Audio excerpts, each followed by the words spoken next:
বাংলাদেশের বাইরে পৃথিবীর বিভিন্ন প্রান্তে যেখান থেকে চ্যানেলে দেখছেন আপনাদের সকলকে সাদর আমন্ত্রণ তৃতীয় মাত্রা দেখবার জন্য। সাম্প্রতিক নানা বিষয় নিয়ে আলোচনার জন্য আমার সঙ্গে স্টুডিওতে রয়েছেন আমার বায়ে বসা আছেন চিকিৎসক এবং বাংলাদেশ জাতীয়তাবাদী দল বিএনপির থিঙ্ক ট্যাঙ্ক জি9-এর সদস্য সচিব, রাজনৈতিক বিশ্লেষক professor doctor Shakhawat Hossain Shayanta. Professor শব্দটি প্রথমবারের মতো ব্যবহার করলাম কারণ গতকালই তার প্রমোশন হয়েছে প্রফেসর হিসেবে, এবং আপনাকে অভিনন্দন ডক্টর শাখাওয়াত হোসেন শায়ন্ত। আমার ডানে রয়েছেন মিস্টার শামসুল হক জুয়েল, তিনি সিঙ্গাপুর বাংলাদেশ সোসাইটির জেনারেল সেক্রেটারি এবং শাহ মখদুম ম্যানেজমেন্ট ইউনিভার্সিটির প্রতিষ্ঠাতা এবং ট্রাস্টি বোর্ডের চেয়ারম্যান। স্বাগত আপনাদের দুজনকে তৃতীয় মাত্রায়। যদ্দূর জানা গেছে, মিলতেও পারে নাও মিলতে পারে, যে আজকেই হয়তো বাংলাদেশ জাতীয়তাবাদী দল রাষ্ট্রপতি পদের তাদের যে প্রার্থী সেটা ঘোষণা করবে। সো ইতিমধ্যেই একটা ধারণা জনমনে আছে যে দলের মহাসচিব হয়তো রাষ্ট্রপতি প্রার্থী হচ্ছেন। আমরা জানি না শেষ পর্যন্ত আসলে কি দাঁড়াবে। জামায়াত এবং তার মিত্ররা ইতিমধ্যেই কর্নেল অলি আহমেদকে প্রার্থী হিসেবে ঘোষণা করেছে। সো এই আলোচনায় যে দুজন প্রার্থী দুপক্ষের, আপনাদের মতামত কি তাদের সম্পর্কে, এবং আপনারা নিজেরা কেমন রাষ্ট্রপতি দেখতে চান? ডক্টর শাখাওয়াত হোসেন শায়ন্ত। জি, আপনাকে ধন্যবাদ জানাচ্ছি এবং আমার সহ আলোচক এবং যারা শুনছেন সবার জন্য শুভেচ্ছা রইল। ডেফিনেটলি রাষ্ট্রপতি বাংলাদেশের এখনও প্রচলিত বিধিবিধান সংবিধান মতে খুব ফাংশনাল না রাষ্ট্রপতি, কিন্তু রাষ্ট্রের অন্যতম প্রধান সর্বোচ্চ শীর্ষ ব্যক্তি, সম্মানিত ব্যক্তি, তিনি রাষ্ট্রের অভিভাবক, শ্রদ্ধাভাজন, গ্রহণযোগ্য, এবং সংকট খালে আবার খুবই গুরুত্বপূর্ণ।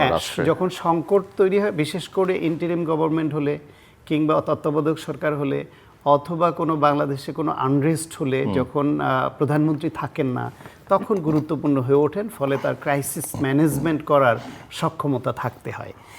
সেই সব বিবেচনায় একই হচ্ছে তার অতীত রাজনৈতিক অভিজ্ঞতা, রাষ্ট্র পরিচালনার কোনো না কোনো ক্ষেত্রে অভিজ্ঞতা, রাষ্ট্রের জনগণকে বোঝেন, বাংলাদেশপন্থী মানসিকতা আছে, এবং তার ডেডিকেশন, স্যাক্রিফাইস, ঝুঁকি নেওয়ার সক্ষমতা, এই সব গুণাবলী যার মধ্যে আছে। পাশাপাশি আবার সব কিছুতেই শুধু দলের জন্য হ্যাঁ বলবে না, তার হ্যাঁটা বলতে হবে দেশের জন্য। এই মানসিকতাও একটু ধারণ করেন। যেহেতু রাষ্ট্রপতি দলের কোনো নেতা, আগে তার দল ছিল বা ওই দলের মন্ত্রী এমপি এরকম থাকেন, সেই ক্ষেত্রে তার দলের প্রতি বিশেষ টান থাকবে, এটা অস্বাভাবিক না। কিন্তু তিনি যখন রাষ্ট্রপতি হিসেবে ক্রাইসিসের সময় যখন সিদ্ধান্ত নেবেন, তখন দলের অন্যায্য সব কিছুতেই হ্যাঁ বলবেন, এই পার্সোনালিটিটাও আবার থাকা উচিত নয়। দলেরও আবার বা সরকারকেও ওটুকু ছাড় তাকে দেওয়া উচিত যখন তাকে রাষ্ট্রপতি বানাবেন। ফলে এই যে ক্রাইটেরিয়া বা যে কোয়ালিটি বললাম, এইরকম ক্রাইটেরিয়া ম্যাচ করে একজনকে রাষ্ট্রপতি পদে দেওয়া দরকার। এবং এর আগে রাজনীতির বাইরের লোকদের নাম বিভিন্ন সময় আলোচনায় এসেছে, সংবাদ মাধ্যমে বা বিভিন্ন আলাপচারিতায় শুনেছি। আমি ব্যক্তিগতভাবে সব সময় এর ঘোরতর বিরোধী। কারণ যিনি রাজনীতি করেন তিনি ক্রাইসিস ফেস করতে পারেন, দেশের প্রতি, দলের প্রতি তার আনুগত্য এবং ডেডিকেশন ন্যাচারালি বেশি থাকে, এটা আমার পর্যবেক্ষণ। কারণ রাজনীতির বাইরের লোক যারা, তারা বিভিন্ন সময় বিভিন্ন দিকে ম্যাচ করে চলার মানসিকতা নিয়ে বেড়ে ওঠেন। ফলে এই সময় ক্রাইসিস তৈরি হলে তারা দেশের জন্য ক্রাইসিস নিতে অনেক সময় পারেন না।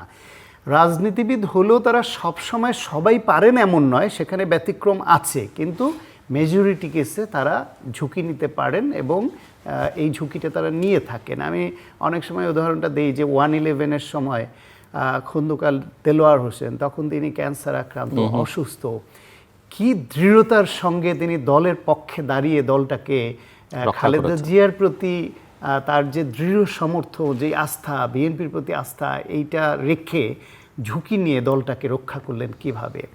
জিল্লুর রহমান খুবই সাধারণ মানুষ মনে হতো আমার, সব সময়ে কোনো ক্যারিসমেটিক বক্তব্য জানেন না, তেমন কোনো মানে খুব প্রেজেন্টেবল দেখতে, কথায়, কাজে, রাজনীতিতে খুব ক্যারিসমেটিক আচরণ ছিল না। কিন্তু দলের প্রতি এবং তার নেতৃত্বের প্রতি কি দৃঢ় অবস্থান নিয়ে দলের পক্ষে কিভাবে দাঁড়ালেন, এরকম আরও উদাহরণ আছে। আমি দুই দিকের দুটো উদাহরণ মাত্র দিলাম। ফলে দলের মধ্য থেকে যারা প্রকৃত অর্থে দলের জন্য এবং দেশের জন্য ডেডিকেশন নিয়ে কাজ করেন, ঝুঁকি নিতে পারেন এবং আগের এরকম সক্ষমতার রেকর্ড আছে। পাশাপাশি তাদের সত্য মিথ্যা আদালতে যাই প্রমাণিত হোক, আমরা তো জানি এবং দল জানে করাপশনের এলিগেশন, বিশ্বাসযোগ্য এলিগেশন যাদের বিরুদ্ধে ছিল বা আছে তাদের পারসেপশন আদালতে প্রমাণিত হোক বা না হোক সেটা বিশেষ সময় এবং বিবেচনার বিষয়। মানুষ বিশ্বাস করে এবং দলের চ্যানেলে ঠিকই নেতৃত্ব নির্বাচন যারা করবেন তারা জানেন কার ইন্টিগ্রিটি, কার ডিগনিটি কোথায়। ফলে যার ওই রকম বিষয়ও যাকে নিয়ে সন্দেহজনক নানান রকমের গতিবিধি ছিল অথবা করাপশনের এলিগেশন এইসব ছিল, ট্রাস্টওয়ার্দি না, তাদেরকে এই বিবেচনায় আনা উচিত হবে না। ফলে এই বিবেচনায় যদি আপনি এক্সক্লুড করতে থাকেন তারপরে দেখবেন এই ইনক্লুশন ক্রাইটেরিয়ার মধ্যে খুব ছোট্ট একটা সংখ্যাই থাকবে। সেই ছোট্ট সংখ্যার মধ্যেই বিবেচনা করে নিশ্চয়ই, যেহেতু বিএনপির স্ট্যান্ডিং কমিটির সদস্যরা মাননীয় প্রধানমন্ত্রীর হাতে দায়িত্ব তুলে দিয়েছেন এবং প্রধানমন্ত্রীর প্রতি সবাই আস্থাশীল, এই সরকারের আশার গঠনের পরে মন্ত্রী পরিষদের কিছু কিছু সদস্য নিয়ে ইতিমধ্যে বিতর্ক উঠেছে। ইতিমধ্যে তাদের পারসেপশনের প্যারামিটার কিন্তু নেগেটিভিটি শো করছে, সংখ্যা যদিও কম, কিন্তু অন্য কারোটা নেগেটিভিটি না হলেও যেরকম প্রত্যাশা সেরকম হয়তো ম্যাচ করতে কেউ পারছে না অনেক কিছুতে। কিন্তু প্রধানমন্ত্রী তার ব্যাপারে দলবল নির্বিশেষে এখনো পর্যন্ত তার যে অ্যাটিটিউড, তার যে কথা, চিন্তা চেতনা, তার লিডারশিপ সব নিয়ে এখনো জেনারেল পিপুলের মধ্যেও কিন্তু আস্থা আছে। ইভেন কি এই যে IRI এর একটা সাম্প্রতিক যে সার্ভে হলো, ওই সার্ভেতে কিন্তু ম্যাক্সিমাম লোক সাংঘাতিকভাবে পছন্দ করে, 54+ হয়েছে তার লাইকে, গত বছর থেকে এই বছরে তাকে লাইক করে এরকম সংখ্যা 54% হয়েছে। তার মানে তিনি সকলের কাছে গ্রহণযোগ্য, দলের কাছেও গ্রহণযোগ্য। সেই বিবেচনায় স্ট্যান্ডিং কমিটি তার হাতে যে দায়িত্ব দিয়েছে, সেই ক্ষেত্রে দেশবাসীর যে প্রত্যাশা, আমাদের যে প্রত্যাশা, যে ক্রাইটেরিয়ার কথা বললাম, আমার ধারণা মেজরিটি মানুষ করে। আমার নাম ওইভাবে এই মুহূর্তে মনোনয়ন দেওয়ার আগে নেওয়া সঙ্গত হবে কিনা, কারণ হচ্ছে গিয়ে এই দলের সিনিয়র নেতাদের যারা এর উপযুক্ত, অনেকেই আমার খুব প্রিয় আপন মানুষ, তারপরও প্রিয়দের মধ্যে প্রিয়, সেই হিসেবে দলের মহাসচিব মির্জা ফখরুল ইসলাম আলমগীর, ওনার দীর্ঘদিনের যে রাজনৈতিক ডেডিকেশন, তার ছাত্র জীবন থেকে তার যে একটু অগ্রসর চিন্তাভাবনা, প্রগতিশীল চিন্তাভাবনা, কাজ, রাজনীতি, বিএনপির রাজনীতিতে এসে যে পরিচ্ছন্ন ইমেজ নিয়ে এগিয়ে যাওয়া, এবং আপনি খেয়াল করবেন, আমি নিজের অজান্তেই হয়তো মিলে গেছে কিনা জানি না, আমি যতগুলা ক্রাইটেরিয়া বললাম অলমোস্ট সব ক্রাইটেরিয়াগুলা তার সঙ্গে ম্যাচ করে বলে আমার মনে হয়। আরও কেউ আছেন এরকম ম্যাচ করে, বিরোধী দলীয় প্রার্থী তারা তো ফলাফল জানলেও তারা চাইছেন যে নির্বাচন হোক, প্রতিদ্বন্দ্বিতা হোক, এবং প্রার্থী নিজে বলছেন যে তিনি আশা করছেন যে বিএনপির বিবেকবান সদস্যরা তাকে ভোট দিবেন, যদিও চিফ হুইপ গতকালকে বলেছেন, ক্লিয়ার করে দিয়েছেন 70 অনুচ্ছেদ যেহেতু বহাল আছে, কিন্তু ভোট তো প্রকাশ না, গোপন ব্যালটে। এটা আসলে দিলে বোঝা যাবে, এটা জানা যাবে, অল্প সংখ্যক ভোটার, এবং এটা বোঝা যাবে। এইখানে আপনার 200+ ভোট আপনি কিভাবে বুঝবেন?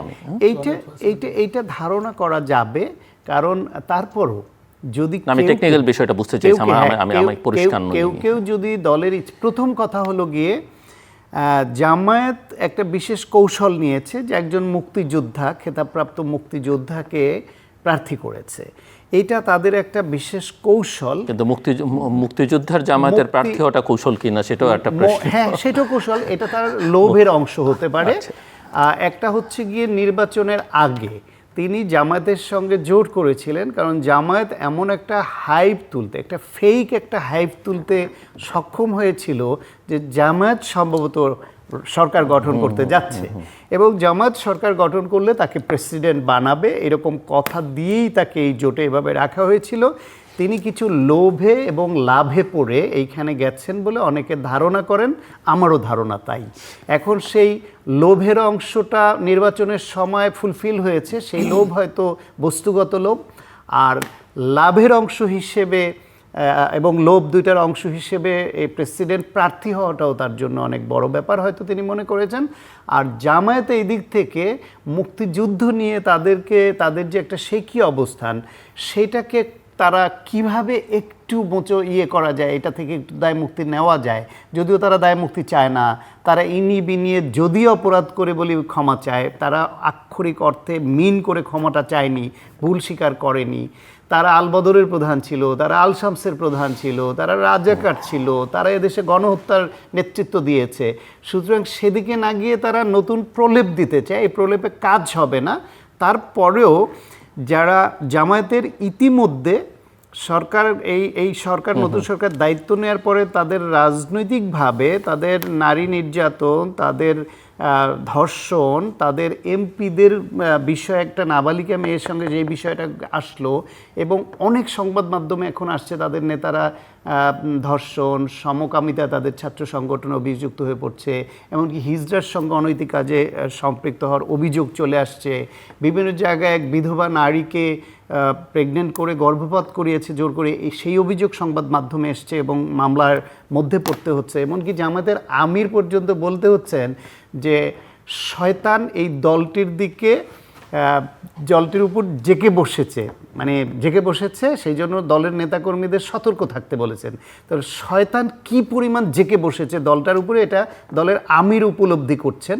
তাহলে এই যে যারা এমপি, আমার তো মনে হয় জামায়াতের এমপিদের মধ্যে যারা একটু সুস্থ চিন্তা ধারণ করেন, তাদেরই নতুন চিন্তা করার সময় এসেছে। বরং বিএনপির এমপি যারা, তারা শুধুমাত্র একজন অলি আহমেদের জন্য জামায়াতের মনোনীত প্রার্থীকেও কেউ গোপনেও ভোট দিবেন, তাহলে তার মস্তিষ্ক ঠিকভাবে কাজ করছে কিনা এই সন্দেহটা আমার। মিস্টার শামসুল হক জুয়েল। জি, জিল্লু ভাই, thank you so much having me, and it's always wonderful to be in your show. যে আলোচনাটা শুরু হয়েছিল যে প্রেসিডেন্ট প্রার্থী এবং প্রেসিডেন্ট নির্বাচন নিয়ে, মূলত দেখেন, প্রেসিডেন্ট হলো is the highest constitutional position and রাষ্ট্রের অভিভাবক। সেই সেন্সে চিন্তা করলে যে আপনি বাংলাদেশের ফার্স্ট কনস্টিটিউশনাল একজন পজিশনকে হোল্ড করার জন্য, তাকে দায়িত্ব দেওয়ার জন্য কোন টাইপের বা কাকে আমরা পছন্দ করব, দলমত নির্বিশেষে, এটা দলের প্রেসিডেন্ট না, দলের মনোনীত প্রার্থী should be the president, but it can be the বাংলাদেশের প্রেসিডেন্ট। তো সেই ক্ষেত্রে শান্ত ভাই যেটা বলার চেষ্টা করছিলেন যে তার ক্রেডিবিলিটি, ইন্টিগ্রিটি, তার ক্যারেক্টার, তার মোরালিটি, তার অ্যাটিটিউড, তার আন্ডারস্ট্যান্ডিং, এইগুলো যাতে আপ টু দ্য মার্ক হয়। অফকোর্স নট যে আওয়ামী লীগ আমলের শাহাবুদ্দিন চুপ্পুর মতো বা লো ক্যাটাগরির একজন কাউকে নিয়ে এসে প্রেসিডেন্টের মতো সর্বোচ্চ একটা সাংবিধানিক পজিশনে বসিয়ে দেওয়া, শুধুমাত্র আমার আনুগত্য করবে, শুধুমাত্র আমার লয়াল থাকবে, শুধুমাত্র ব্যক্তি প্রধানমন্ত্রীর লয়াল থাকবে, এইটা যেন উদ্দেশ্য না হয়। আমার মনে হয় যে বাংলাদেশ জাতীয়তাবাদী দল বিএনপি যে রাষ্ট্র ক্ষমতার দায়িত্ব পেয়েছে দীর্ঘদিন পর, বিভিন্ন সংগ্রাম, বিভিন্ন ত্যাগ তিতিক্ষা, অনেক কিছুর বিনিময়ে, একটা বিপ্লবের মাধ্যমে, 1400 শহীদের রক্তের মাধ্যমে, 20,000 পঙ্গুত্বের মাধ্যমে, নির্যাতন, নিপীড়ন, গুম হত্যার মাধ্যমে, সেক্ষেত্রে এই দলকে বা দলের নেতৃত্বকে they have to be very careful and very much conscious to select and elect the right person to become the president. তো সেই ক্ষেত্রে দলের মধ্যে যারা ওই পর্যায়ের হবে বা যাদেরকে মনে করা হবে, আমার মনে হয় মানে আউট অফ 100-এর মধ্যে, আউট অফ 10-এর মধ্যে যাকে সর্বোচ্চ চিন্তা চেতনায় পর্যবেক্ষণে মনে হবে he can be the right eligibility to become the president, সেটার ব্যাপারেই চিন্তা করা দরকার। সেক্ষেত্রে বিএনপির অতীত অভিজ্ঞতা খুব যে ভালো তা কিন্তু না। যেরকম পলিটিক্যালি যদি আপনি পলিটিক্যাল কোনো লোককে করেন, বিদোজা চৌধুরী, প্রফেসর বিদোজা চৌধুরীকে প্রেসিডেন্ট করেছিলেন, কিন্তু unfortunately it was not works properly. আবার সাইমultaneously যদি আপনার আরেকটা উদাহরণ দেন, প্রফেসর ইয়াজউদ্দিন সাহেবকেও নন পলিটিক্যাল একজনকে, একাডেমিশিয়ানকে প্রেসিডেন্ট করা হয়েছিল, সেটাও 1/11-এর সময় তার রোলটাও ডেফিনেটলি দেশ ও জাতির স্বার্থে কীভাবে মানে কতটুকু মূল্যায়ন করা গেছে সেটাও সামনে আছে।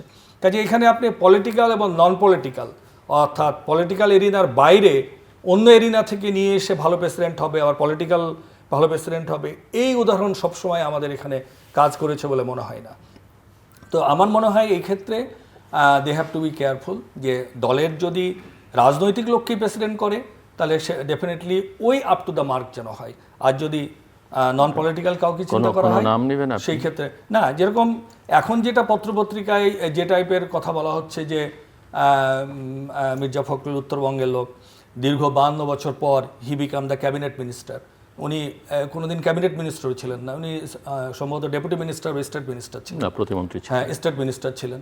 তো 2001 to 6 উনি 52 বছরের রাজনৈতিক ইতিহাসে this is the first time last 5 months he become the cabinet minister. তো সেই ক্ষেত্রে প্রশাসনিকভাবে তার হয়তো পলিটিক্যাল অবস্থানটা ভালো, পলিটিক্যালি উনি বিএনপির মতো একটা মানে অনেক দল মত ব্যক্তি গোষ্ঠীর প্রেক্ষাপট সব কিছু মিলে একটা দলকে সংগঠিত করে মানে কোনো এক পর্যায়ে এই পর্যায় পর্যন্ত নিয়ে আসা, যেখানে প্রথম শ্রেণীর খালেদা বেগম জিয়া, তারপর তারেক জিয়া, তারা কেউ ফাংশনাল ছিল না এক পর্যায়ে এসে। তারপরেও he has a great contribution to his own party, honestly speaking. তার এই পলিটিক্যাল মানে অবস্থানটা, স্কিলটা ডেফিনেটলি আপনাকে অ্যাপ্রিসিয়েট করতে হবে। But I am not very sure যে how he become the that qualified or that skill or that eligibility to become the president or not. I'm not much very sure yet. Rather, he does not have that much of any experience previously.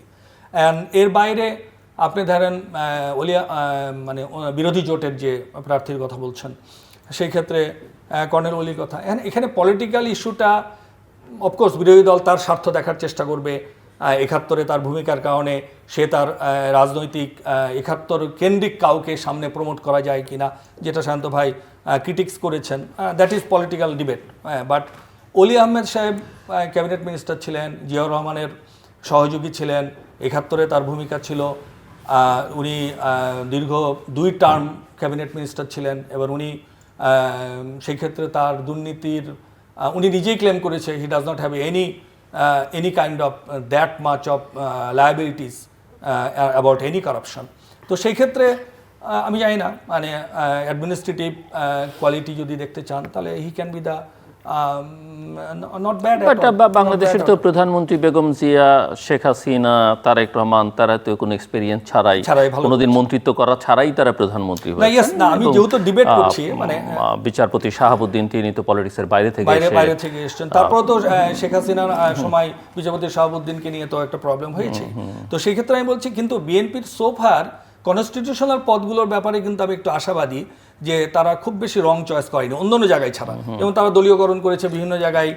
Even ওই যে last যে 12 জন না 13 জনকে বিভিন্ন প্রতিষ্ঠানের chairman বা MD বানালেন, সেক্ষেত্রেও দলীয়করণ। কিন্তু দেখেন স্পিকার এবং ডেপুটি স্পিকারের ক্ষেত্রে মেজর হাফিজ, হয়তো আমরা তার আগে মিডিয়াতে শুনেছিলাম যে no there is another name was there, যে স্পিকার হচ্ছেন, ডেপুটি স্পিকার হচ্ছেন। কিন্তু ওয়ান ফাইন মর্নিং যে সেই দিনই সকালে পরবর্তীতে জানা গেল যে মেজর হাফিজই কে চয়েস করা হয়েছে। তো মেজর হাফিজ বিএ স্পিকার আগে কি ছিল, বা উনি 111-এর সময় বিএনপি ভাঙতে চেয়েছিলেন আপনার কি বলে মান্নান ভূঁইয়ার সাথে সাইফুর রহমান আর উনি মিলে প্রেসিডেন্ট সেক্রেটারি হয়ে বিএনপির তার যে রোলটা সেটা হয়তো মানে ডিবেট আছে, সেটা নিয়ে বিএনপির মধ্যে অস্বস্তি ছিল। কিন্তু স্পিকার হওয়ার পর মানে the way he ran the মানে পার্লামেন্ট, অ্যাটলিস্ট আমার কাছে মনে হয়েছে বা অনেকের কাছে হয়তো মনে হচ্ছে যে না major Hafiz was the right choice two become the speaker. Deputy স্পিকারের ক্ষেত্রেও বলা যায় সেই ক্ষেত্রে। তো এই জন্য আমি বলছি যে and of the day prime minister choose the right person, specially অন্য 2টা কনস্টিটিউশনাল পজিশনে। আর শান্ত ভাই যেটা বললেন যে মিনিস্টারদের ব্যাপারে ডেফিনেটলি এখানে তো মানে অনেক কিছু আমরা আপনার এখানেই তো অনেকবার আলোচনা করেছি অনেক মিনিস্টারের ব্যাপারে, সালাউদ্দিন সাহেব থেকে শুরু করে যোগাযোগ রেলমন্ত্রী, যোগাযোগ মন্ত্রী থেকে শুরু করে অন্যদের ব্যাপারে। তো সেগুলোর ব্যাপারে আমি জানি না সামনে কোনো অ্যাকশন বা এদেরকে রিপ্লেস করা হবে কিনা। বাট আমার কাছে প্রাইম মিনিস্টারের এই সিদ্ধান্তগুলো, যেহেতু কনস্টিটিউশনাল সিদ্ধান্তগুলো 2টার ব্যাপারে আশাবাদী হওয়া যায়, তো মির্জা ফখরুলই হবেন কিনা we never know, but end of the day দেখা যাক না কে হয়। আর end of the day ultimately Jilu ভাই এখানে তো গভর্নমেন্ট রুলিং পার্টি যাকে মনোনয়ন দিবে সেই তো হবে। হ্যাঁ, তো অলি আহমেদ সাহেব হয়তো সিম্বলিক অর্থে বিরোধী দলের প্রার্থী, এবং এন্ড অফ দ্য ডে উনি হয়তো প্রেসিডেন্ট হতে পারবেন না, প্রেসিডেন্ট প্রার্থী। এখন সেই ক্ষেত্রে যেহেতু আলোচনায় এসছে, আমরা অনেকটা নিউট্রাল ওয়েতে কোনো দলীয় অ্যাঙ্গেল থেকে অ্যানালাইসিস না করে, বেসিক্যালি নিউট্রাল অ্যাঙ্গেল থেকে যদি আপনি চিন্তা করেন, আপনাকে অ্যানালাইসিসকে এভাবে করতে হবে। But last but not the least, যে আপনাকে মনে রাখতে হবে অ্যাজ ইউজুয়াল ডেইলি রুটিন মতো বা গভর্নমেন্ট পরিচালনার ক্ষেত্রে president does not have a that much of involvement. Rather প্রধানমন্ত্রী শাসিত যে গভর্নমেন্ট আমাদের আছে, সংসদীয় গভর্নমেন্ট, সেটাই আমরা পারফরমেন্সটা চোখে পড়ে। যদি জুলাই সনদ বাস্তবায়ন হতো বা হয়, সেক্ষেত্রে হয়তো প্রেসিডেন্ট এবং প্রাইম মিনিস্টারের পাওয়ারের একটা ভারসাম্য তৈরি হবে, সেক্ষেত্রে হয়তো রোলটা আর একটা রকম হবে। এটা হয়তো সামনে আমরা দেখতে পাবো যে আমরা which direction we are heading to. যদিও বিএনপির পক্ষ থেকে বারবার বলা হচ্ছে যে জুলাই সনদ আমরা অক্ষরে অক্ষরে পালন করব। যদি অক্ষরে অক্ষরেও পালন করে, তাহলে সেই ক্ষেত্রে প্রেসিডেন্ট এবং প্রাইম মিনিস্টারের ক্ষমতার ভারসাম্যের একটা অবস্থান তৈরি হবে, তখন তো প্রেসিডেন্টের রোলটা অপেক্ষাকৃত বেটার হবে। But another point I wanted to make here rather, যে আসলে প্রেসিডেন্টের রোলটা এখন যে অবস্থায় আছে, এটা যদি থাকে, ক্রাইসিস মোমেন্টেই মূলত প্রেসিডেন্টের রোলটা আমরা দেখতে পাই, বা জাতি তখন স্মরণ করে, বা তার ওই মুহূর্তের ওই 3 মাসের, অর্থাৎ গভর্নমেন্টের ইলেকশনের আগে, বা এই যে এই শেখ হাসিনা গভর্নমেন্টের পতনের পর যে ক্রাইসিসটা হলো, বা এরকম কোনো ক্রাইসিস যদি আমাদের হয় ইন ফিউচার, পলিটিক্যাল ক্রাইসিস, তখন রাষ্ট্রের অভিভাবক হিসাবে প্রেসিডেন্টের যে রোলটা, দল মত নির্বিশেষে জাতিকে আস্থা ফেরানোর জন্য, রাইট নেতৃত্ব দেওয়ার জন্য, রাইট নির্দেশনা, দিক নির্দেশনা দেওয়ার জন্য জাতিকে, তখন যে রোলটা প্লে করা হয়, সেই রোলটার জন্যই একজন ভালো প্রেসিডেন্ট, কোয়ালিফাইড প্রেসিডেন্ট, দেশপ্রেমিক প্রেসিডেন্ট, নিরপেক্ষ প্রেসিডেন্ট আমাদের অপেক্ষিত দরকার, যাতে এই ভূমিকা। প্রফেসর সায়ন্ত, আপনি শুনছিলেন এবং মির্জা ফখরুলের প্রসঙ্গে তিনি কিছু কথা বলেছেন, যদি অনেকে আবার মনে করেন যে তার একাডেমিক ব্যাকগ্রাউন্ড, প্রশাসনিক ব্যাকগ্রাউন্ড, একজন সজ্জন মানুষ হিসেবে সার্বিক বিবেচনা থেকে এবং অ্যাক্সেসেবল অ্যান্ড অ্যাকসেপ্টেবল হিসেবেও তাকে অনেকে বিবেচনা করেন, কিন্তু আবার যারা তাকে চান তাদের অনেকের মধ্যে আবার কিছুটা উদ্বেগ আছে, সেটা একেবারেই দলকেন্দ্রিক, দলের স্বার্থকেন্দ্রিক, যে তিনি প্রেসিডেন্ট হয়ে গেলে দলের মহাসচিব কে হবেন, একজন গুরুত্বপূর্ণ মন্ত্রী দরকার হবে স্থানীয় সরকার মন্ত্রণালয়ে, কারণ এটি বাংলাদেশের অন্যতম বৃহত্তম মন্ত্রণালয়। এবং কারো কারো মতে যে বিএনপির মধ্যে তো যেহেতু অনেক ধারা আছে পলিটিক্যাল, এখানে তিনি পলিটিক্সের বাইরে যেহেতু চলে যাচ্ছেন, যদি যান, তাহলে এখানে যে উদারপন্থী ধারা, লিবারেল ডেমোক্রেটদের যেই অংশ, সেই অংশ দুর্বল হয়ে যাবে, এরকম ধারণা কারো কারো মধ্যে আছে। কিন্তু বিএনপি মহাসচিব মির্জা ফখরুল ইসলাম আলমগীর, উনি দীর্ঘদিন ধরে রাজনৈতিক এই যে নিপীড়ন, জেল খাটা, বিরোধী দলে থেকে দলকে নেতৃত্ব দিয়ে মানে অনেক দিন তো ত্যাগ করলেন, অনেক ভূমিকা পালন, 180টার মতো মামলা মোকাবেলা করেছেন, 11 বার না তারও বেশি জেল খেটেছেন এই সময়ের মধ্যেই। এখন এই সময় তার যে অবস্থা, আর কি আমার মনে হয় তাকে সম্মানিত করা, তার শারীরিক অবস্থা বিবেচনায় রাষ্ট্র এই মন্ত্রিত্বের দায়িত্ব, দলের মহাসচিবের দায়িত্ব নিয়ে যে বড় দায়িত্ব, এইটা তার বয়স, শারীরিক অবস্থার বিবেচনায় ওইটার থেকে তাকে সম্মানিত করে এবং একটু ওই কাজ থেকে রিলিফ দেওয়ার জন্য এটা ভাবা যেতে পারে। তবে এটাও সত্য যে এই দলের মহাসচিবের বিষয়টা একটা আলোচিত হচ্ছে, স্ট্যান্ডিং কমিটিতেও তো তিনি থাকতে পারবেন না, সেখানে ডিসিশন মেকিংয়ে তার অভিজ্ঞতা এবং তার কথার একটা গুরুত্ব সবসময় পায়, সেটা একটা বিষয়, বিবেচনার বিষয়। তারপর দলের বিভিন্ন ক্রাইসিসের সময় যে গাইডলাইন এবং তার যে গ্রহণযোগ্যতা, সেটা একটা বিষয়গুলো যেমন আছে। আর একদিকে মিডিয়া একটা সিচুয়েশন তৈরি করে ফেলেছে। সেই সিচুয়েশনটা হলো এইরকম যে এই দেশে আমার মনে হয় ম্যাডাম যখন রাজনীতি করতেন, বেঁচে ছিলেন, সক্ষম ছিলেন, ওই সময় ম্যাডামের পরে সামগ্রিকভাবে দ্বিতীয় প্রধান জনপ্রিয় ব্যক্তি বাংলাদেশের মধ্যে ছিলেন মির্জা ফখরুল ইসলাম আলমগীর। আর বিএনপির মধ্যে ধরলে তারেক রহমান ম্যাডামের পরেই দ্বিতীয় প্রধান জনপ্রিয় ছিলেন, এটা বিভিন্ন জরিপে আসতো বা ধারণা করা যেত। এখন ধরেন প্রধানমন্ত্রীর পরে রাজনীতিবিদদের মধ্যে অত্যন্ত জনপ্রিয়, আমি সেকেন্ড থার্ড নাই বললাম, ভীষণ জনপ্রিয় দলের বাইরেও, সাধারণের মধ্যে মির্জা ফখরুল ইসলাম আলমগীর। তাকে প্রেসিডেন্ট বানানো হচ্ছে, এইটা যেভাবেই হোক সংবাদ মাধ্যমগুলোতে চলে এসেছে, প্রায় নিশ্চিত করে ফেলেছে। এখন যদি তাকে রাষ্ট্রপতি বানানো করা না হয় তাহলে কি হবে, যে ওনাকে বানানোর কথা বলে, ওনাকে কথা দিয়েছে কিনা এটুকু কিন্তু আমরা জানি না, কিন্তু ওনাকে বানানোর কথা বলে এই পর্যন্ত এগিয়ে দেখেছে ওনাকে দেয়া হলো না, কিংবা ওনাকে এই সম্মানটা এই বয়সে ওনাকে দেওয়া উচিত ছিল, এই দলের জন্য, দেশের জন্য এই ডেডিকেশন, ওনাকে এই অনারটা দেওয়া উচিত, দেখেছে ওনাকে দিল না, তো বিএনপি ঠিক কাজ করলো না। ফলে মিডিয়ার এই হাইপটা ওঠার কারণে একটা সিচুয়েশন তৈরি হয়েছে। এখন যে কোনো বিবেচনায় ওইসব আপনি যেটা বললেন ওইসব ব্যাখ্যার কারণেও যদি বিএনপি মহাসচিবকে রাষ্ট্রপতি না করা হয়, সেটা সাধারণের মধ্যে দলের জন্য এবং সরকারের জন্য একটা নেতিবাচক ধারণার জন্ম দিতে পারে, এটা আমার আশঙ্কা। ফলে এই যদি ওনাকে না দেওয়া হয় তাহলে এই সিদ্ধান্তটা বা এই পরিস্থিতিটা আগে থেকেই নিলে ভালো হতো, যাতে মিডিয়া এই হাইপটা না তোলে। আর যেহেতু হয়েছে এবং উনি কোনো বিবেচনায় মানে ওনার যোগ্যতার ঘাটতি আছে এটা আমার মনে হয় না। ভাই যেই তুলনামূলক বিচারটা যেটা করেছেন সেটা করেছেন ওলি আহমেদকে একটু বেশি মার্কিং দেওয়ার আকাঙ্ক্ষা থেকে আমার মনে হয়েছে, তার ক্যারিয়ার এটা। এখানে আসলে ওলি আহমেদ কোনো প্রতিযোগিতার বিষয় নয়, এটা একটা নির্বাচনের একটা আলংকারিক একটা উপাদান তিনি, এবং এটা ভালো। 91 সনের পরে প্রথম রাষ্ট্রপতি 35 বছর পরে পদে 35 বছর পরে একটা নির্বাচন হতে যাচ্ছে, এটা ডেমোক্রেসি, এইটা ভালো, ইট give us a very good flavour. কিন্তু নির্বাচনে তিনি যে প্রতিদ্বন্দ্বিতায়ও থাকবেন না এটা তিনিও জানেন, বা তারা যেন নমিনেশন দিয়েছে তারাও জানে। মূলত প্রতিদ্বন্দ্বিতা বলেন, প্রতিযোগিতা বলেন, বা কি হবে না হবে সেটা হচ্ছে প্রধানমন্ত্রী বিএনপির মধ্যে কাকে দিচ্ছেন বা তার নমিনেশনে কে আসছে, এবং প্রতিযোগিতাটা ওনার পরে কি হবে সেটাও একটা বিএনপির জন্য এখন বড় বিষয়টা। এইখানে কখনোই কিন্তু আমরা ওই তুলনাটা দেওয়ার অবকাশই নেই যে ওলি আহমেদ এই বিবেচনায় ভালো, এই বিবেচনায় ভালো, বা এটা খারাপ, ওই খারাপ ভালো তুলনাযোগ্যই হয় না, কারণ তিনি এই প্রতিযোগিতায় আসলে নাই। তিনি একটা আলংকারিক উপাদান হিসেবে নির্বাচনে উপস্থিত হয়েছেন একটা জোটের পক্ষ থেকে। সবার কৌতূহল থাকবে উনি মানে মির্জা ফখরুল ইসলাম আলমগীর রাষ্ট্রপতি হবার পরে কৌতূহল থাকবে তার পরের ধাপগুলোতে কি হচ্ছে, পরের মানে আমি যেটা বলছি মহাসচিব, স্থানীয় সরকার মন্ত্রী, হ্যাঁ ওইটা রিপ্লেসমেন্ট হয়ে যায়।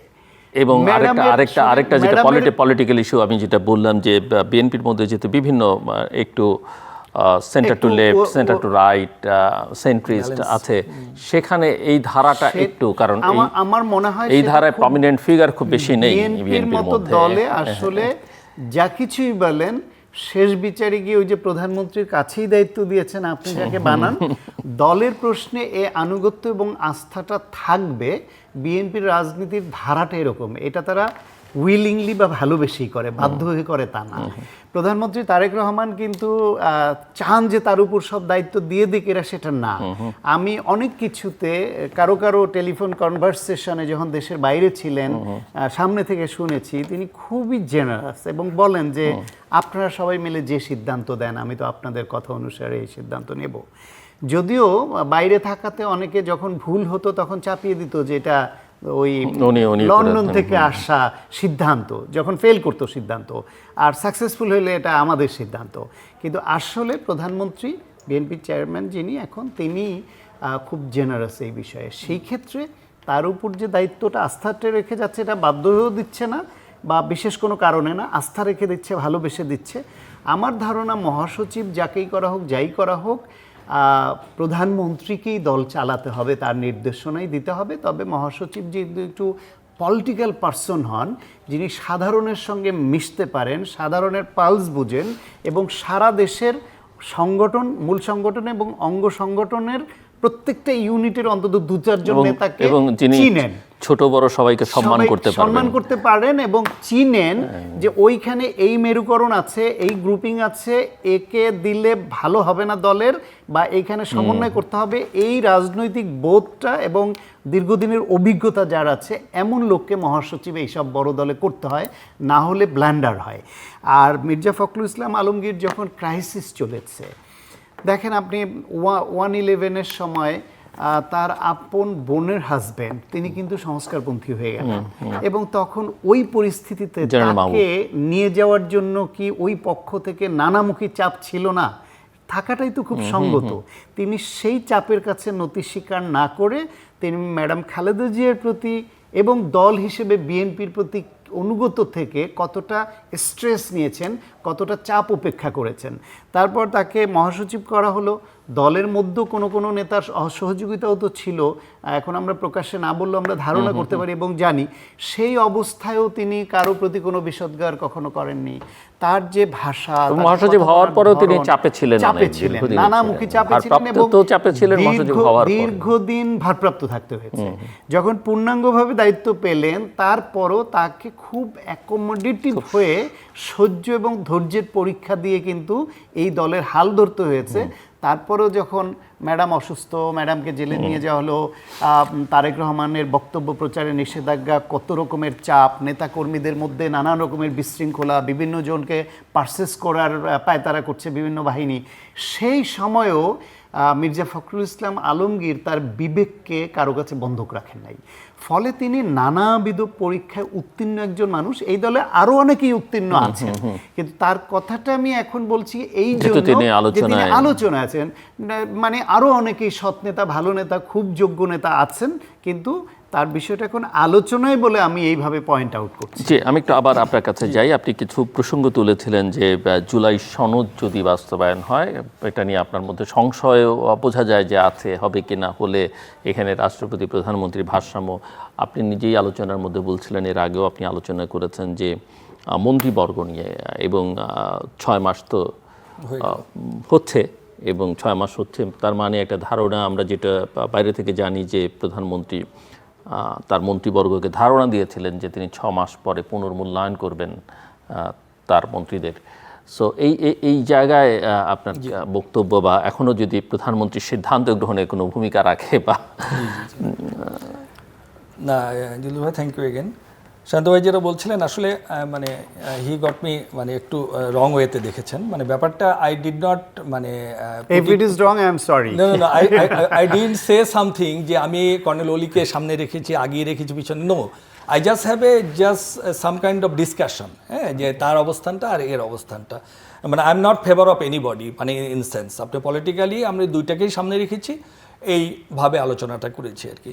আর এখন আমার যেটা মনে হচ্ছে যে ওভারঅল যে আলোচনাগুলো আমাদের হলো প্রেসিডেন্ট নিয়ে, মানে আমরা এখানে যদি একটা ক্লোজিং ড্র লাইন দিই, সেটা হলো, আমি মনে করি যেটা is totally my personal opinion, you can find a better president apart from Mirza Fakhrul, but you cannot find a better secretary general apart from Mirza Fakhrul.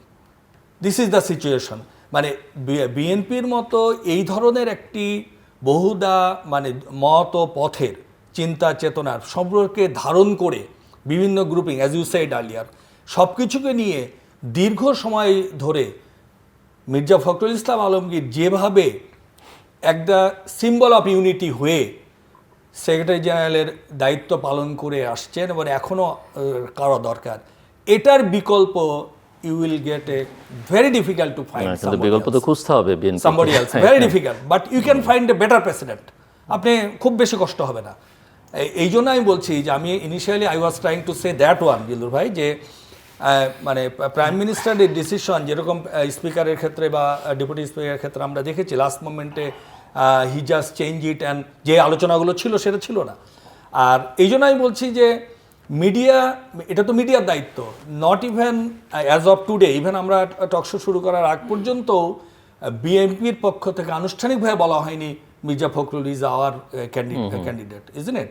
তো সেই ক্ষেত্রে মিডিয়া, আমাদের মিডিয়াগুলো হয় কি যে অ্যাকচুয়ালি খুব মানে শর্টলি অ্যান্ড একটাকে পিক করে আমরা প্রমোট করি। হ্যাঁ, Mirza Fakhrul is it can B a good choice without any doubt, but my point is that এটা যদি না হয় তাহলে যে মির্জা ফখরুল লাইমলাইটের বাইরে যাবে বা ডাউন হবে বা ক্রেডিবিলিটি নষ্ট হবে বা ডাউনগ্রেডেড হবে, ডিসঅনার হবে, I don't think so, because Mirza Fakhrul মানে situation is the different way. তো এই জন্য আমি বলছি এটা মিডিয়ার দায়িত্ব, এটা প্রাইম মিনিস্টারের দায়িত্ব ছিল না, বিএনপির নীতিনির্ধারকরাও এটা বলে নাই। তাই যে এটার জন্য I don't think the way Shanto ভাই সেড যে এটা মির্জা ফখরুলের জন্য একটু ডিজঅনার হবে, আমি সেটা মনে না, করি অনেকে মনে করেন যে না, ডিজঅনার হবে তার না। জন্য ডিজঅনার হবে বলি বলেনি। দেশের সাধারণের কাছে মনে হবে। বিএনপির প্রতি নেতিবাচক ধারণা হতে অনেকের পারে, কাছে হবে। কারণ আচ্ছা, মিডিয়ার এই প্রচারণার এটা তো কারণে মিডিয়ার দোষ, একটু এটা তো বলি ক্লিয়ার করি, সাধু যেহেতু ভাই। আপনি একে বুঝাতে পারিনি। না, is all right. মিডিয়ার এই প্রচারণার কারণে সাধারণের মধ্যে একটা ধারণা হয়েছে যে মির্জা ফখরুল ইসলাম আলমগীরকে হয়তো সিগন্যাল দেয়া হয়েছে বা মিডিয়াও সিগন্যাল পেয়েছে, এটা জানে হয়তোবা। হয়তো সে কারণে এখন না দেয়া হলে মনে করা হবে কি মনে হতে পারে। দেখেছে ওনাকে কথা দিয়েও রাখলো না, না, না, ওনাকে না, বানালো না, আমার মনে হয় না। আচ্ছা, বা ঠিক আছে, এটা হতে পারে। এটা খুব ফলে partially। বিএনপির প্রতি এবং সরকারের প্রতি একটা নেতিবাচক এটা ধারণা partially হতে পারে। কারো কারো মনে আসতে পারে। ইভেন মিডিয়ায় আলোচনা ছাড়াও হয়তো কারো কারো মধ্যে মনে হতে পারে ওনাকে না করলে যে এইটা বোধহয় হতে পারে, অন্যায় হতে করতে পারে, পারে, right, right, right। যেহেতু injustice আলোচনায় হতে নামটা পারে। এসছে, আর Right. জুলাই সনদের আলোচনায় নাম না আসলেও অনেকে মনে হতো করে। আর কি। জুলাই সনদের ব্যাপারে যেটা আমি শুরু করেছিলাম আঞ্জলি ভাই, মানে ইউ মেনশন নাও, সেটা হলো দেখেন কেন প্রেসিডেন্টকে গুরুত্বপূর্ণ এই মুহূর্তে বিএনপির পক্ষ থেকে, মানে যে জুলাই সনদের ডিক্লারেশন বা গণভোটের গণরায় এগুলোর ব্যাপারে তো সংসদে কোনো এখন পর্যন্ত অধ্যাদেশ বা আইন বিল আকারে আসে না, এবং এই ব্যাপারে তারা পলিটিক্যাল কথা বলছে যে they will obey the July সনদ বাই ওয়ার্ড, তারা এটা করবেন, কিন্তু এটা মুখে বলছেন কিন্তু ইফেক্টিভলি এটার কোনো আউটকাম এখন পর্যন্ত নাই। আমি ধরে নিচ্ছি মানে just put it the issue in a different angle to understand the whole situation.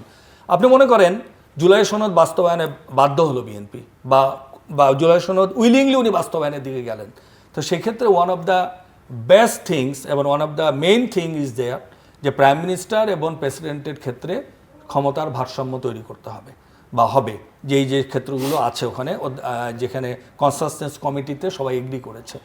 তো মনে করেন আজ না 6 মাস পর বা 1 বছর পর, তাহলে সেই ক্ষেত্রে দ্যাট প্রেসিডেন্ট মানে they have to keep in mind যে যাকে আমি প্রেসিডেন্ট করব সেও কিন্তু এম্পাওয়ার হবে, নট অনলি ওই কেয়ারটেকারের 3 মাসের জন্য, এটা থ্রু আউট দ্য ইয়ার। তাহলে সেই ক্ষেত্রেও তাকেও ভাবতে হবে যে ওই জুলাই সনদ বাস্তবায়ন যদি হয় বা আমরা করি হোয়াট এভার দ্য, তো সেক্ষেত্রে আপনি কি আশা করেন যে প্রাইম মিনিস্টার লয়াল একজনকে করতে হবে যার ক্ষমতা দেওয়া হলো? I don't think so. সেক্ষেত্রেও তাকে ভাবতে হবে যে অ্যাঙ্গেল থেকে প্রাইম মিনিস্টার ভাবুক না কেন বা বিএনপি ভাবুক না কেন, যে যাতে যদি ক্ষমতার ভারসাম্যতার কারণে অনেক পাওয়ার প্রেসিডেন্টের হাতে চলে যায়, সেক্ষেত্রেও তাদের দল পরিচালনা, দেশ পরিচালনার ক্ষেত্রে যেটা ঠিকমতো হবে কিনা। তো এই জন্য আমি মনে করছি যে ওই জিনিসটাও যদি এখনও মাথায় না নিয়ে থাকে, মাথায় রাখছে নিশ্চয়ই নীতিনির্ধারকরা, তারা তো আর মানে সব অ্যাঙ্গেলটাই চিন্তা করবে, তা আমার মনে হয় এটাও চিন্তা করতে হবে। এই জন্য আমি জুলাই সনদটা আনার চেষ্টা করেছিলাম একটা আর্লিয়ার। আর আপনি যেটা বললেন যে yes, prime minister they have every rights যে যারা পারফর্ম করবে তাদেরকে রাখবে, আর যারা পারফর্ম করবে না, because it is not a job যে গ্যারান্টেড জব। হ্যাঁ, MP is a guaranteed job, it is a মানে ইলেক্টেড আপনি ওই পদের জন্য, কিন্তু মন্ত্রী prime minister has to pick up somebody who can perform better, isn't it? তো এখন যদি 6 মাস হয়ে যাচ্ছে, আপনি যদি দেখেন স্বরাষ্ট্রমন্ত্রী is not running well, he is rather busy somewhere else then his own মানে মিনিস্ট্রি। আপনি অন্যান্য আরও 2-1টা মন্ত্রীর ব্যাপারে মানে কয়েকজন মন্ত্রীর ব্যাপারে আপনি দেখতে পাবেন যেটা নিয়ে আলোচনা আছে এবং দে আর নট পারফর্মিং রাইটলি। তো সেই ক্ষেত্রে তো আমার মনে হয় প্রাইম মিনিস্টার 6 মাসের মধ্যে বা এনি টাইম, বাট 6 মাস তো একটা গ্রেস টাইম ছিল, তারপরে উনি তাদেরকে চেঞ্জ করাই বেটার হবে, যে যাতে যারা ভালো পারফর্ম করবে বা পারফর্ম করতে দিতে পারবে তাদেরকে আনার জন্য। তো সেই ক্ষেত্রেও আমার মনে হয় যে মন্ত্রীদেরকে, তাহলে হবে কি এটা একটা গতি পাবে, একটা যার মানে আমরা দেখেছিলাম যে আওয়ামী লীগ আমলে বা অনেক সময় যেন হোয়াট এভার দ্য থিংস তাকেই রাখতে হবে, এবং তাকে রাখতে গেলে যে জনমত ভিন্ন পথে যায়। এবং আপনি ধরেন এই যে মানে সিজেপি মানে ককরোচ জনতা পার্টি, এটা কি হলো? যদি মোদি আপনার শিক্ষামন্ত্রীকে যে কোনো বললে রাখার যে প্রবণতা, এটা থেকে যদি বেরিয়ে আসতো, তাহলে এই ড্যামেজটা তার পলিটিক্যালি হতো না। তো কাজেই একজন মন্ত্রীকে উনি স্যাক্রিফাইস করতে পারছেন না বা পারলেন না বলেই আজকে ভারতে বিজেপি না ফাইনালি করেছেন, কিন্তু করলেন কখন? By this time the things are beyond his control, তাই না? তখন যে তাকে করতে হলে, এখন তো পরবর্তী যে তার উপরও প্রেশার পড়ছে। এবং এই যে ককরোচ জনতা পার্টি, তারা কিন্তু দেখেন চিফ জাস্টিসের একটা মন্তব্যের কারণে যে সিজেপি মানে ককরোচ জনতা পার্টির জন্ম, যে অভিজিৎ যে মানে বোস্টন থেকে এসে মানে নেতৃত্ব দিল, সেটা কি বলেছিল যে একটা সিম্পল ওয়ার্ড, যে এই যে বেকার যারা শিক্ষিত দে বিকাম এ ককরোচ, হ্যাঁ, তারা এই ঝামেলাগুলো তৈরি করছে। কিন্তু তারা সিজের চিফ জাস্টিসের মানে করলো না, মানে রেজিগনেশন চাইলো না। তারা কেন চাইলো? যে কারণে বলা হয়েছিল যে এই যে প্রশ্নপত্র ফাঁস থেকে শুরু করে যে স্ক্যান্ডালগুলো শিক্ষামন্ত্রীর আমলে, ধর্মেন্দ্র শিক্ষামন্ত্রীর আমলে বিগত কয়েক বছর ধরে কন্টিনিউস হয়ে যাচ্ছে। এই জন্য আমি বলি যে আমাদের প্রাইম মিনিস্টারের কথা বলছে, they have to be more careful যে মিনিস্টার যদি পারফর্ম না করে তাহলে এইটা চিন্তা করতে হবে ইমিডিয়েটলি। এবার আজকে দেখেন যে এটা নিয়ে অবশ্য লেটেস্ট একটা সংশোধনী মনে হয় শিক্ষামন্ত্রী দিয়েছে যে এনটিআরসির আন্ডারে তারা শুধু আপনার পরীক্ষা নিবে, বাট নিয়োগগুলো আবার ম্যানেজমেন্ট কমিটি, যে সেই শিক্ষা প্রতিষ্ঠান স্কুল কলেজ বা মাদ্রাসার যে ম্যানেজমেন্ট কমিটি থাকবে, ম্যানেজমেন্ট কমিটি তাদেরকে নিয়োগ দিবে, যেটা অনেকদিন আগে বন্ধ হয়েছিল। এবং এনটিআরসির মাধ্যমে দেওয়ার কারণে হতো কি, অনেক নিরপেক্ষভাবে অনেক ভালো ছেলে মেয়ে without paying a single amount of money তারা এই নিয়োগগুলো পাচ্ছিলেন। এখন যদি এটা ম্যানেজমেন্ট কমিটির হাতে যায়, আর ম্যানেজমেন্ট কমিটির অধিকাংশ ম্যানেজমেন্ট কমিটির চেয়ারম্যান বা প্রেসিডেন্ট বা হোয়াট এভার, যাদের স্কুল কলেজ মাদ্রাসার এগুলো হলো লোকাল বিএনপি লিডার, এখানে গ্রুপিং আছে, তখন আবার এই আগের মতো চালু হবে যে টাকা নিয়ে নিয়োগ দেওয়ার ক্ষেত্রে। তো এইটা ডেফিনেটলি একটা দুরভিসন্ধিমূলক, এবং আমার মনে হয় ফেয়ার সিলেকশনের জন্য, ফেয়ার নিয়োগের জন্য এটা ডেফিনেটলি অন্তরায়। এবং গভর্নমেন্টের এটা ইমিডিয়েটলি একটা ক্লিয়ার মানে কনসেপশন দিয়ে এটা সিদ্ধান্তটা চেঞ্জ করা দরকার। তা না হলে এটা যদি আবার ছাত্রদের মাঝে ওই মানে ইন্ডিয়ার ধর্মেন্দ্রর মতো শিক্ষামন্ত্রীর ব্যাপারে শুরু হয় যে এই নিয়োগের ব্যাপারে, তাহলেও কিন্তু এটা প্রশ্নবোধক হবে। এটা প্রাইম মিনিস্টারকে অবশ্যই চিন্তা করতে হবে এই জিনিসগুলো অলওয়েজ। Thank you.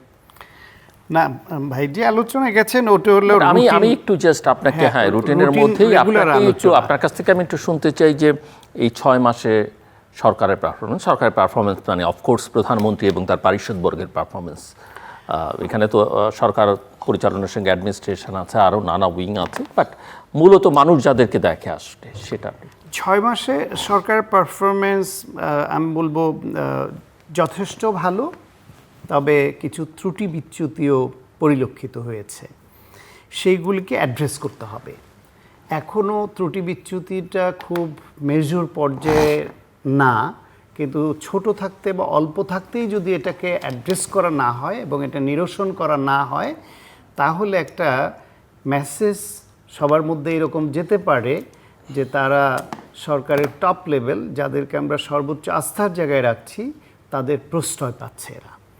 যেমন ধরেন কিছু মন্ত্রীর ব্যাপারে ইতিমধ্যে নেগেটিভ পারসেপশন তৈরি হচ্ছে, সংবাদ মাধ্যমে রিপোর্ট হয়েছে, সেটা যদি মিথ্যা হয় তাহলে সেটা শুধু তাদেরকেই প্রেস কনফারেন্স করে সেটা করা, তাদের আত্মপক্ষ সমর্থনের সুযোগ দেওয়া এবং সেটাকে জাস্টিফাই করা ইজ নট এনাফ।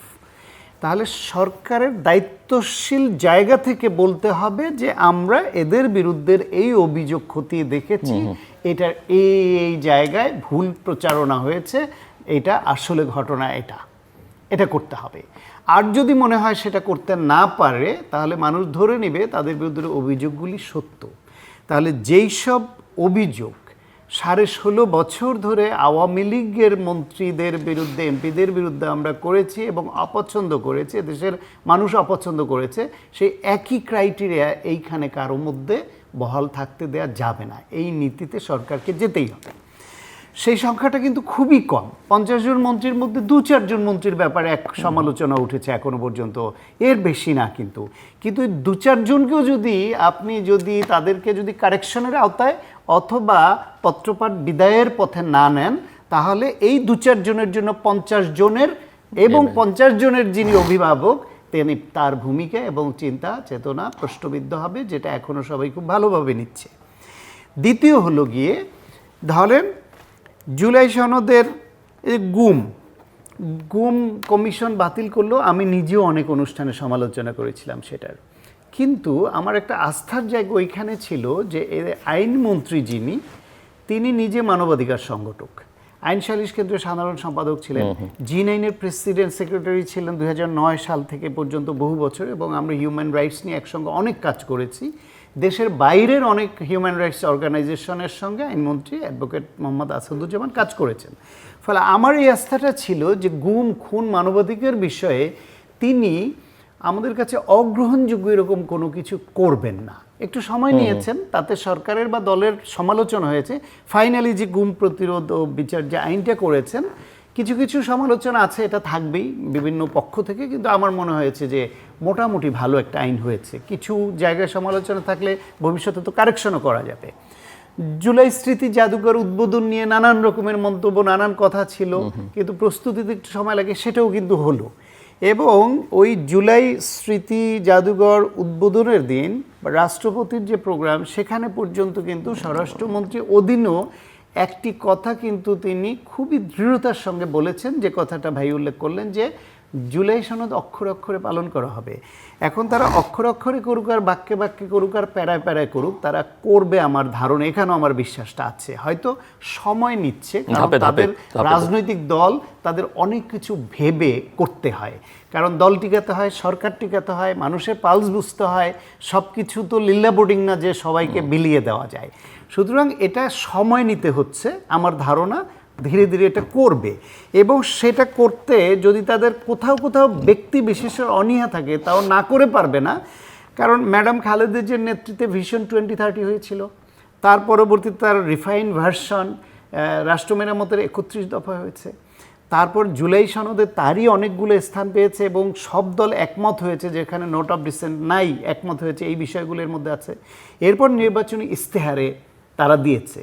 তো এই সবগুলো অ্যানালাইসিস করে আমি অনেক জায়গায় এটা বলেছি, এটা পরামর্শ থাকবে যে তারা সবগুলা ধরে এর মধ্যে সবগুলোতে কমন আছে কোনগুলা। তার মানে যেই জায়গায় বিএনপি নীতিগতভাবে খুব দৃঢ়তার সঙ্গে অবস্থান নেয়, এগুলোকে প্রায়োরিটি দিয়ে আগে করুক এবং একটা টাইম ফ্রেম নিয়ে নেক, যে 1 বছরের মধ্যে, 2 বছর, 3 বছর, 5 বছরের মধ্যে পর্যায়ক্রমে এগুলো তারা করবে। এবং সেইভাবে এগুলে এই যে বিশেষ কমিটি হয়েছে, বিশেষ কমিটিতে জামায়াত, এনসিপি এদের যে মেম্বার চেয়েছিল 5 জন, তারা না গিয়ে ভুল করেছে। আলটিমেটলি বিএনপি এই সংস্কারগুলোর সবগুলো না হলেও বেশিরভাগ করবে এবং এই করার কৃতিত্বটা বিএনপি একাই পাবে, মানুষ কিন্তু গ্রহণ করবে। মাঝখান থেকে সেই কৃতিত্বের ভাগিদার হতে পারত এবং কোথাও কোথাও বিএনপি মেজরিটি হওয়াতে তারা যে ইনফ্লুয়েন্স করে, ওইখানে একটা বিরোধিতা বা চাপ প্রয়োগের জায়গা বা যুক্তির জায়গা, ডিবেটের জায়গা যে তারা ধারণ করতে পারতো, নিতে পারতো বিরোধী দল তাতে কমিটিতে থেকে, তাতে সংবাদ মাধ্যমে আসতো, মানুষ জানতো যে হ্যাঁ বিএনপির এই ধারাটা ঠিক হচ্ছে না, ওনা তো বলছে, সেই সুযোগটাও হাতছাড়া করলো। কিন্তু বিএনপি এই সংস্কার করবে, এটা এখনও আমার বিশ্বাস আছে। এবং এখনও পর্যন্ত খুব মোটা দাগে 2-3টে কথা বলি। ক্ষমতা নিল, সামনে রোজা, মুনাফাখোরদের দৌরাত্ম্য, কিছুদিন গেল ইরান, আমেরিকা, ইসরায়েল ক্রাইসিস, তেলের সমস্যা, গ্যাসের সমস্যা, আর্থিক সমস্যা, দেশটাকে দেউলিয়া বানিয়ে রেখে গেছে টাকা পাচার করে, লুটপাট করে। এখন মানুষের চাকরি নাই, একটা 3য় শ্রেণীর কর্মচারী নিয়োগের বিজ্ঞাপন সমাজসেবা অধিদপ্তরের, 312টা পোস্ট, আবেদন পড়েছে 12,34,409টা। তাইলে এই হলো মানুষের চাকরির ক্রাইসিস। বা এই যে নানান রকমের অপরাধ বাড়ছে, মানুষের তো কাজ নাই, ইয়াং ছেলেপেলের, তারা কি করবে? ফলে এরকম অনেকগুলো ক্রাইসিস ডিল করতে হচ্ছে। এত সমস্যা সংকুল একটা দেশ, গুছিয়ে উঠতে সময় লাগবে। কিন্তু আমার ধারণা এই সরকারের 6 মাসের পারফরমেন্সের স্টার্টিংটি ইতিবাচক। যে কার্ডগুলো দেওয়ার অঙ্গীকার করেছিলেন সেগুলো দেওয়া শুরু করেছেন অনেকগুলা। স্বাস্থ্য খাতে বাজেট দ্বিগুণ করেছে, 1.01% জিডিপির দিয়েছে, যেটা 5-এ উন্নীত করার কথা, অর্ধেক ছিল, 0.5 বা তার নিচে ছিল। সেই ক্ষেত্রে আমি স্টার্টিংটা ভালো দেখছি এবং আমি আশাবাদী হতে চাই। Thank you. আমার হাতে সময় নেই, জাস্ট 2 মিনিট সময় আপনার জন্য ক্লোজ করবার জন্য। শান্ত ভাই যেটা বলছিলেন, আসলে এটা জুলাই সনদ বাস্তবায়ন কমিটি না, এটা হলো সংবিধান সংশোধন কমিটি ওনারা করেছেন, যেটা সংসদে। আর বিরোধী দল কেন যায়নি? বিরোধী দল সংবিধান সংস্কার কমিটি করতে চায়, বা সংস্কার কমিটির যে প্রস্তাবগুলো এইটা নিয়ে আলোচনা। কিন্তু তারা চায় সংবিধান সংস্কার পরিষদ, পার্লামেন্টটাকে সংবিধান সংস্কার পরিষদ, যেটা বেসিক্যালি জুলাই সনদের মানে প্রথম দফায় ছিল, এবং যেই কারণেই তাদের আপত্তি, এবং তারা সংবিধান সংশোধন কমিটিতে তারা যায় নাই। এটা জুলাই সনদের কোনো কমিটি হয় নাই। হ্যাঁ, এটা একটা জুলাই সনদের একটা পার্ট, ক এবং খ 2টা পার্ট। এখানে 83টার মধ্যে 1 থেকে 47 হচ্ছে সংবিধান সংশোধন সাপেক্ষে সংস্কার, এই প্রথম পার্ট। আর দ্বিতীয় পার্ট হলো প্রশাসনিক অধ্যাদেশ। তাহলে মূল পার্টটা প্রথম পার্ট জুলাই সনদের, সেই পার্টটার কমিটি এটা সংশোধন, মানে ওনারা বলেছেন সংবিধান সংশোধন কমিটি, আর এটা হলো সংবিধান সংস্কার পরিষদ, যেটা সেটার ব্যাপারে তাদের অবস্থান, যেহেতু তারা সিগনেচারি করেছেন এবং বিরোধী দল গণভোটের রায় বাস্তবায়নের প্রেক্ষিতে সংবিধান সংস্কারের পক্ষে, এই কারণে তারা যায়নি। এবং আমি এখনও মনে করি পার্সোনালি যে দে আর রাইট, যে সংবিধান সংস্কার হতে হবে, জুলাই সনদ বাস্তবায়ন করতে হবে। এবং সেই ক্ষেত্রে আমি আপনার অনুষ্ঠানেও কন্টিনিউয়াসলি এর আগেও কয়েকবার বলেছি যে ক্ষেত্রে 6টা বা 8টা ব্যাপারে নোট অফ ডিসেন্ট ছিল বিএনপির, সেগুলো বাদ দিয়েও তারা বাদবাকি বাস্তবায়ন করে ফেললে এখন এই 6 মাসে there will be the more confidence to them, বিরোধী দল এবং মানে যারা গণভোটে ভোট দিয়েছে তাদের জন্য। কিন্তু দেখা গেল যে তারা সবগুলোই অধ্যাদেশই ল্যাপস করে দিয়েছে উইদিন 30 ডেজের মধ্যে সংসদে না নিয়ে এসে। যার ফলে এখানে they have a doubtful approach যে পলিটিক্যাল এরিনাতে এবং সাধারণ মহলে জুলাই শক্তির কাছে, যে না, BNP is not much very much serious and sincere enough to execute the July সনদ। এটা নিয়ে কথা আছে। ফাইনালি যে পয়েন্টটা হয়তো আমরা আজকে মানে আলোচনায় শেষ করতে পারবো, আমি 1 মিনিটে শেষ করি, সেটা হলো যে সোফার ভারত বাংলাদেশ নিয়ে আজকে যে ক্রাইসিসটা বা যে মানে টেম্পারেচারটা আমরা দেখতে পাচ্ছি পলিটিক্যালি, সেই জিনিসটা আমি মনে করি the way Bangladesh handle as of now এবং লাস্ট 2 ডেজের যে ডেভেলপমেন্টটা আমরা দেখেছি, সেইটাতে জনগণ আশান্বিত হচ্ছে এবং প্রাইম মিনিস্টার যেভাবে এটাকে হ্যান্ডেল করছে, অ্যান্ড আই এম শিওর দেশের স্বাধীনতার জন্য, সার্বভৌমত্বের জন্য এই ক্ষেত্রে দলমত নির্বিশেষে সবাইকে এই মানে গভর্নমেন্টের পাশে এসে দাঁড়ানো উচিত, যে আমাদের বাংলাদেশের পররাষ্ট্রনীতি বাংলাদেশপন্থী হতে হবে এবং আমাদের সার্বভৌমত্ব, আমাদের স্বাধীনতা ঠিক রেখে আমাদের পররাষ্ট্রনীতি। যেহেতু ভারতের প্রসঙ্গটা আসলো, আমার মনে হয় এটার ব্যাপারে বিস্তারিত আলোচনার দরকার। All agreed with the government in order to the way they handle the situation. 30 seconds. July পরবর্তী বাংলাদেশে বাংলাদেশ পন্থী কেউ না হলে তাদের রাজনীতি টিকবে না। সুতরাং দেশের আমাদের যে বাংলাদেশ ফার্স্ট, যেটা এই সরকারের যে নীতি বাংলাদেশ প্রথম, সেই নীতিতে অটল আছে, এটা মানুষ গ্রহণ করছে। দর্শক, অনুষ্ঠানের শেষ প্রান্তে আমরা সামাজিক যোগাযোগ মাধ্যম ফেসবুক, এক্স এবং ইউটিউবে তৃতীয় মাত্রা লাইভ স্ট্রিম হচ্ছে, আপনারা দেখতে পারেন। টেলিভিশন পর্দায় দেখতে না পারলে যে কোনো সময় যে কোনো স্থান থেকে ইউটিউবে তৃতীয় মাত্রা চ্যানেলটি সাবস্ক্রাইব করে এই পর্ব বা পুরোনো পর্বগুলো আপনারা দেখতে পারেন। মিস্টার শামসুল হক জুয়েল এবং প্রফেসর ডক্টর সাখাওয়াত হোসেন সায়ন্ত, অসংখ্য ধন্যবাদ আপনাদের দুজনকে আলোচনা অংশ নেওয়ার জন্য। দর্শক, মোটামুটিভাবে নিশ্চিত যে আজকে ধারণা করা যাবে যে বাংলাদেশের পরবর্তী রাষ্ট্রপতি কে হচ্ছেন। আজকে না হলে নিশ্চিতভাবেই কালকে সেটা বোঝা যাবে। এবং আমরা সবাই চাই যে সবাই শ্রদ্ধা করেন যার মেরুদণ্ডটা একটু শক্ত সোজা, যিনি সবার কাছে গ্রহণযোগ্য হবেন। সবার কাছে মানে 100%-এর কাছে কেউই গ্রহণযোগ্য না পৃথিবীতে, এটা অসম্ভব ব্যাপার। কিন্তু মোটামুটিভাবে সবার কাছে, দল মত নির্বিশেষে, দেশে বিদেশে, এরকম একজন ব্যক্তি এবং সংকটকালে নানা স্টেক হোল্ডারদের কাছে যিনি তার কাছে যারা সবাই যেন পৌঁছতে পারেন, এরকম একজন মানুষ যেন রাষ্ট্রপতি হন, এটি সাধারণভাবে আমাদের প্রত্যাশা। এবং আমরা আশা করব যে সেই প্রত্যাশা হয়তো মিলতেও পারে আমাদের সঙ্গে থাকবার জন্য অসংখ্য ধন্যবাদ। আপনাদের সবার জন্য শুভকামনা।